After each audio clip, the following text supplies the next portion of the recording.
லிஸ்ட்ல நம்ம மூணாவதா பார்க்க போறது வைகோ. அதாவது வைகோ என்ன பண்ணாரு, அவர் எங்கேயுமே ஃபன்னியா பேசலையே அப்படின்னு நினைச்சீங்கன்னா பேசியிருக்காரு, இல்ல பண்ணிருக்காரு.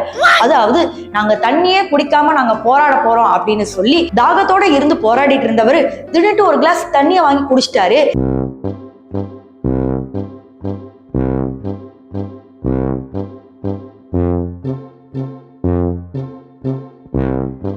அட வெக்கம் கட்டுவீங்களா? இதுக்கு எதுக்குடா வெள்ளையங்கிலி மாலையன்னு மானம் கட்ட அயோக்கிய பள்ளிலாம். இதை பயங்கரமா மீம் டெம்ப்ளேட் ஆக்கி கலாய்க்க ஆரம்பிச்சிட்டாங்க. உடனே வைகோ கூட்ட இப்ப நீங்க தண்ணி இல்லாம போராடுறேன்னு சொல்லி எதுக்கையா ஒரு கிளாஸ் தண்ணி குடிச்சீங்க அப்படின்னு கேட்கும் போது அது ஒண்ணும் இல்ல அப்படிங்கிற மாதிரி ஒரு காரணத்தையும் சொல்லியிருப்பாரு. அது என்னன்னு போய் பார்த்துட்டு கூட தண்ணி குடிக்காம இருப்பேன்.